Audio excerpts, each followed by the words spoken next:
Welcome to the Care Right podcast, your go-to resource for all things elder care. Guiding us through this journey is Annalee Kruger, the founder of Care Right Incorporated, and she has been steadfastly supporting families across the United States. Each episode brings you expert insights, innovative strategies, and practical advice, ensuring that you're well equipped to provide the best possible care for your loved ones. Expect to gain valuable knowledge, learn from real-life stories, and get inspired to take action in your own caregiving journey. So buckle up as we dive into an in-depth discussion of elder care planning and together embrace the journey of caring for aging loved ones on the Care Right podcast. Hi, everybody. My name is Annalee Kruger with Care Right Incorporated. We work with families virtually all across the country.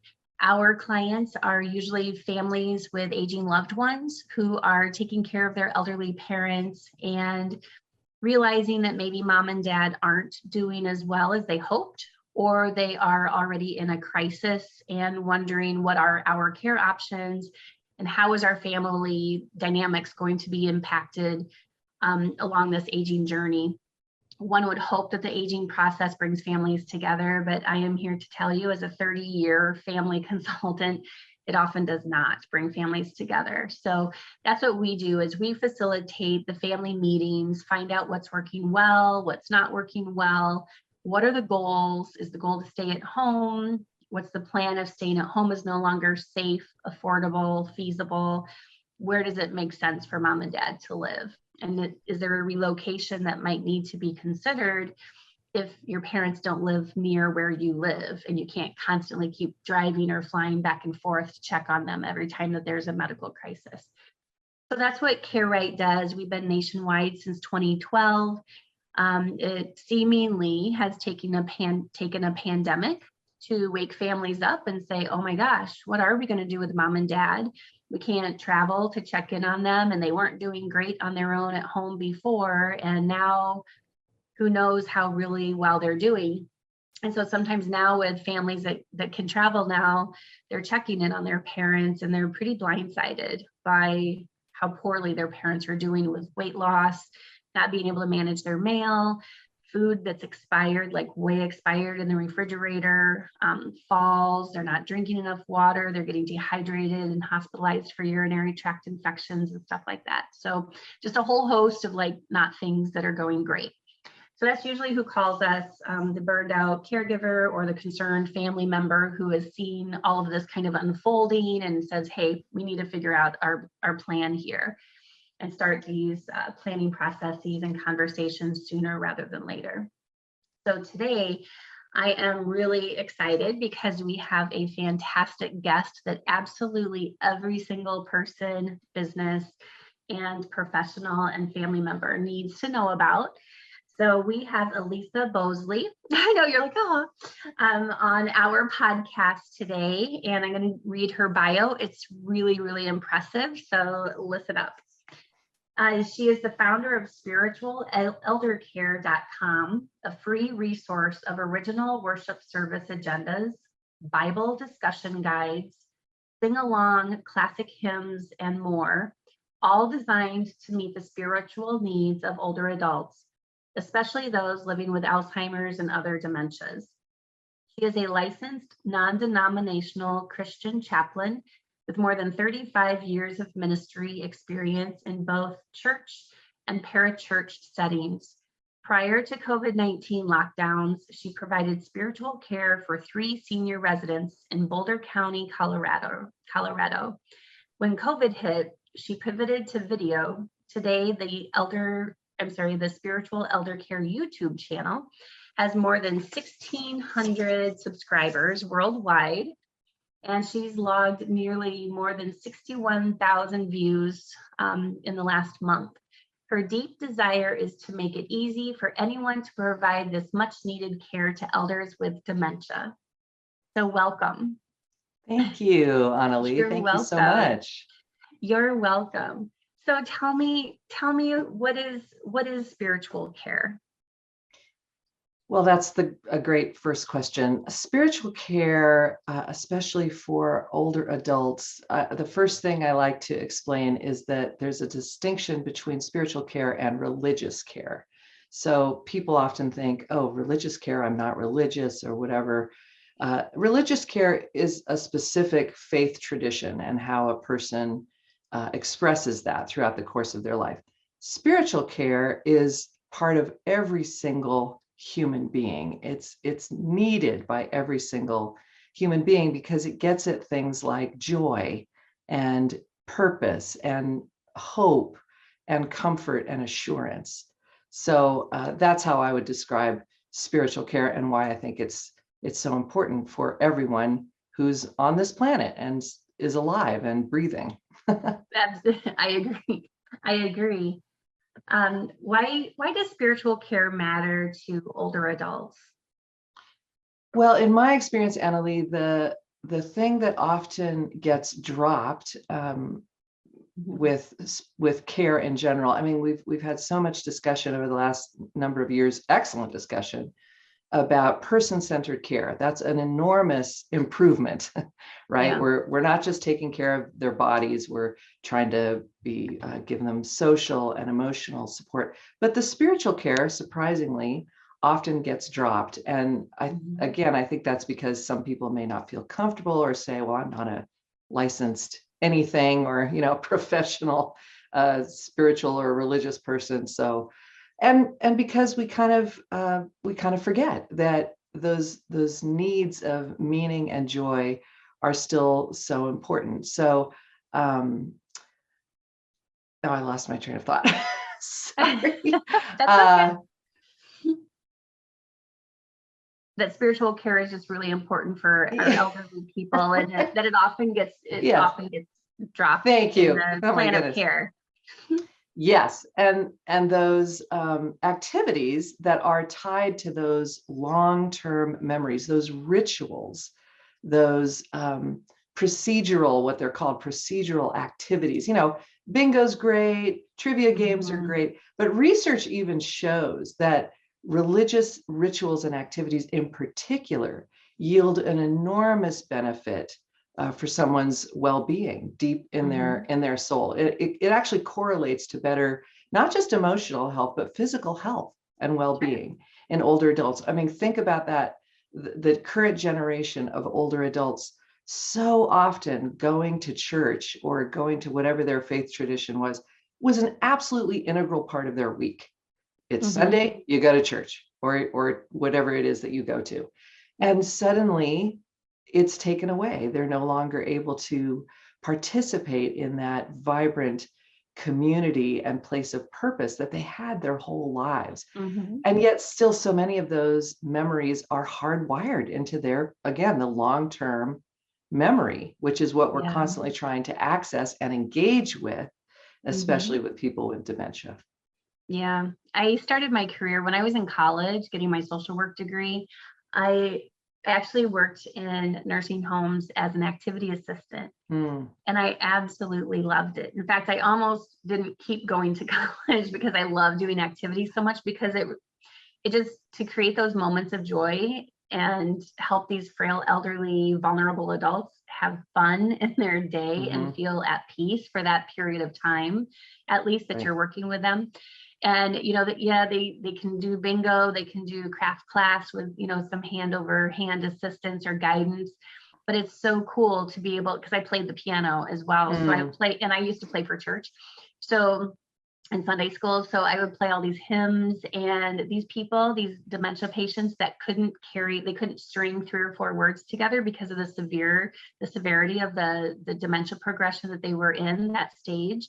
But they could sing "How Great Thou Art" or "Take Time to Be Holy." I'm Methodist, so "Take Time to Be Holy," all those "Amazing Grace," all those things that we went to, that we grew up with, those hymns.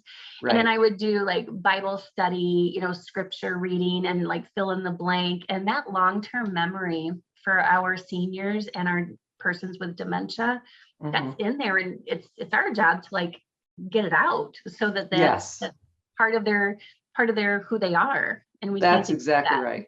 Yes, that's exactly right. And they've been my teachers in this, Oh yeah. that as I started this work, I was utterly amazed at the reactions that I would get. I mean, I knew that music was important. I just didn't realize how much of a response I would get. I Hmm. mean, to this day, I mean, I started writing down stories, when I would go in, and the amazing miracles that I would see happen during Yeah. a Bible discussion, and these questions, and I would just think, how is this happening? But there's Yeah. something that gets accessed, and I do think it goes beyond, human ability. There's a connection with the Hmm. spiritual realities that really comes through. And, in my belief, God has not forgotten these people. People, Right. and caregivers included, can think, oh, they've forgotten about their faith, or they've forgotten about God. I don't think that's true. And It God has certainly has no. not forgotten them. So That's there's right. just something ineffable that happens. And I lost track of the number of stories. I mean, I Hmm. came I came to expect it, right? Just people suddenly becoming, as you say, people that had been nonverbal for years, Hmm. starting to mouth the words to these songs, or Yeah. reacting to a piece of scripture. And again, they were my teachers in that. That's right. And not only the singing, for those that would sing, but it's so rewarding in every single way to be able to Mhm. create that memory for that person for at that time. But not only just the singing part when they would engage in Mhm. singing, but just tapping their toe or swaying to the Right. music, and just that's what's powerful. That's Right. what's powerful. And they will likely not remember it 7 seconds Oh yeah. from today or from then, but you know what, at that moment we created moments of joy where they were happy. Right. And that Even lingers. That it does lingers. linger. The feeling lingers. I know they won't remember my name from day to Yep. day or week to week, but the feeling lingers. And that is, it's even backed up with research that. One of the things that my mom had dementia, and one of the things that, because I used to do activities and I've always worked in long-term care, and now I'm a family consultant for for families to help them understand long-term care and the landscape of healthcare and stuff.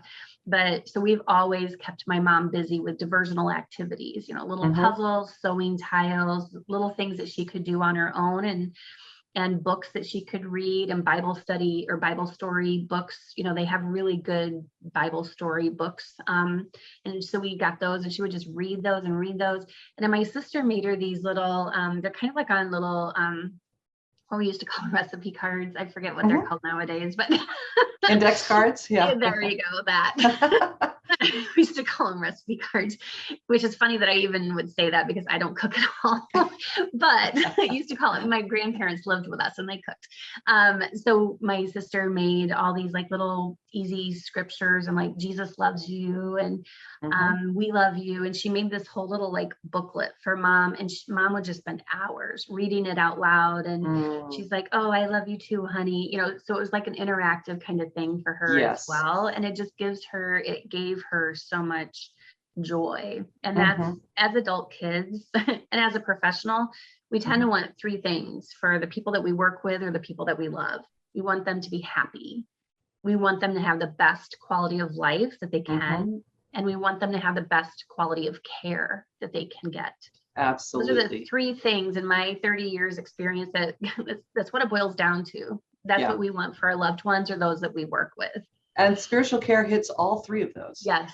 And not just, I will add, not just for the person with dementia, also for the caregiver, because Right. it's astonishing when you see the kind of reaction that your loved one may have to whatever it is that's a spiritual memory, and it gives so Hmm. much hope.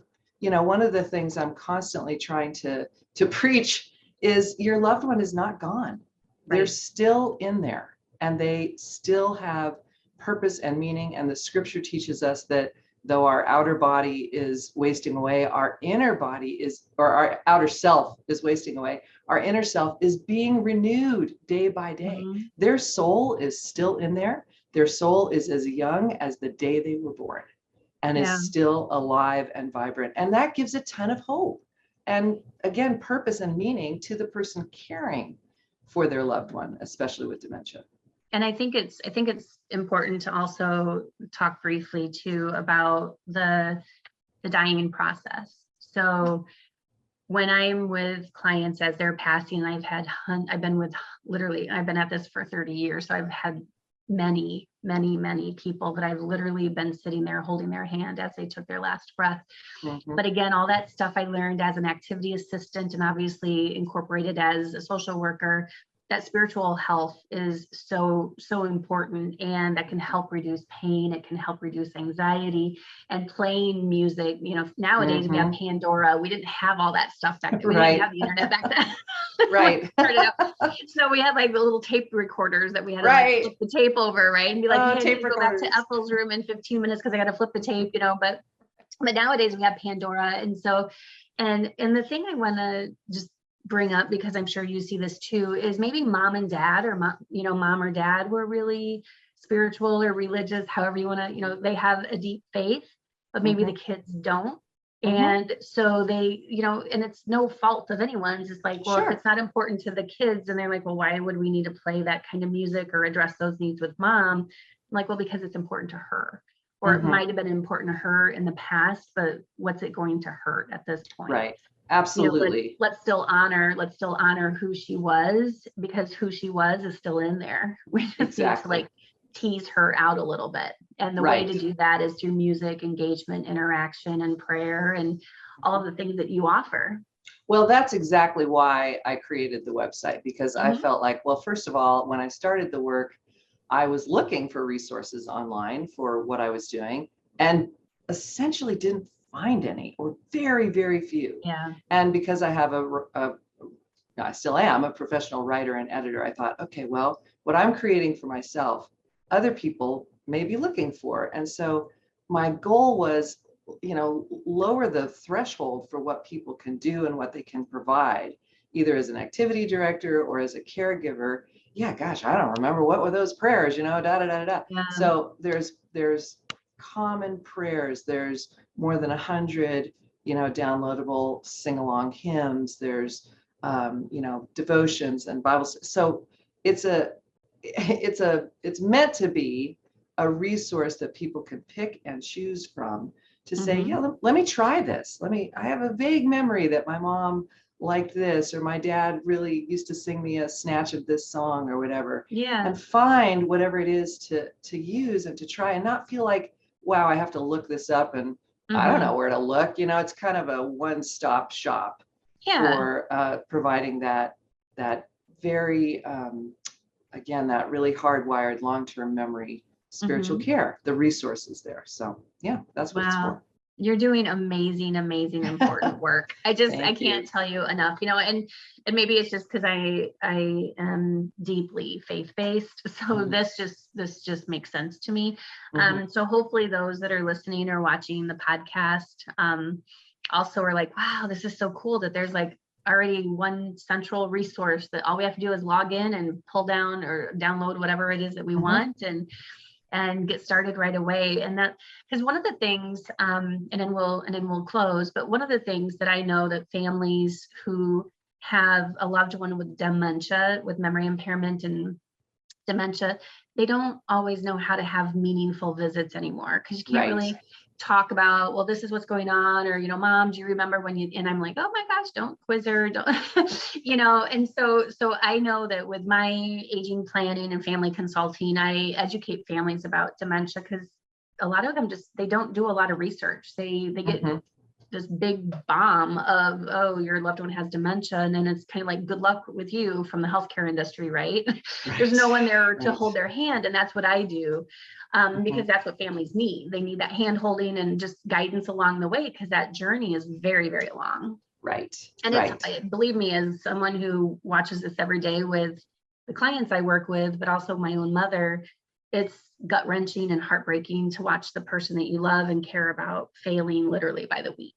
And so, so I know of a lot of families, whether they're out of state and they can't visit, but they're calling and trying to talk to their loved one, or they're actually in person with their loved one.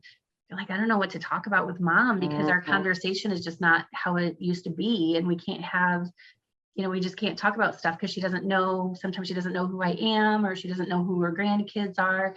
And I always say pictures, music, but don't quiz. Don't quiz. Right. Please Just please say, strike Mom, the I word love- remember from your vocabulary. That's right. This isn't quiz time. This is like quality time. And that's very different than quiz time. So bring in pictures, make these little booklets, so that your loved one can just kind of flip through. And now with your resources, they can easily just download whatever they need to, and that can be their conversation and their visit. The other thing is sometimes families, when they're out of state and they get to go see their loved one, they feel like they have to be there for like all afternoon. And I'm like, no, just come for short periods of time, but do something creative, like the resources that you offer, because trying to have a 2 or 3 hour visit with someone whose attention span is very short is going to be stressful for both of you. Right. So, well, and as you say, the music, I mean, if I was going to suggest one thing to start with, it probably would be the music. And it's not even, so many of the songs that are on my website that I recorded with numerous professional musicians, they're part of our culture even. There's spirituals like Amazing Grace and Swing Low, Sweet Chariot. And, there's songs like that, and then there's a trove of more songs that are more specific to a faith tradition. But again, research shows, and this I think is one of the most miraculous things I've come across, is that the center of the brain that is responsible for music storage and memory is almost completely untouched by dementia throughout the entire course of the disease. And that's up till the point of death. And that's why it continues to be such a powerful connector and engaging resource for people, even at the very end. As you mentioned, hospice, they've been so far ahead of the game in terms of that beautiful spiritual aspect of care at the very end of life. What I've often called it is the not yet hospice. Because as you say, the journey can last for years. Yeah. And so there's so many places that we can still connect and engage and draw out those moments of incredible joy and meaning. So how can people reach you if they want to learn more? Yes, spiritualeldercare.com is my website. And if they have questions for me in particular, there's a contact form on there. I respond to each and every email that I get. For the videos, it's youtube.com/spiritualeldercare. And there's, now there's, because of COVID, more than a year's worth of worship services and the hymns that have the sing-along lyrics, et cetera, available for anyone who needs them. Excellent. Well, very good. Thank you so much for your time today and answering my questions and sharing your important work with everyone that can hopefully access this podcast and hopefully they'll reach you and leverage and utilize the resources that you've compiled for them. Well, thank you so much. And again, for your incredibly important and heartfelt work. I appreciate it. I know how important it is what you do. Yeah. Thank you so much. Oh, God bless you. God bless you too, and stay warm. Thank you. Yes, thank you. You too. All right, take care. Bye-bye. Bye. Thank you for tuning in to the Care Right podcast. We hope today's discussion has provided you with valuable insights. If so, don't forget to like, subscribe, and share our podcast with others who might find it helpful. Remember, Care Right is more than just a podcast. It's a community dedicated to supporting family caregivers with comprehensive care planning, crisis management, and resources for every stage of aging. Stay connected with us for future episodes as we continue to explore essential topics in aging planning, elder care, and financial planning. Until next time, take care, plan wisely, and remember, you're not alone in your caregiving journey.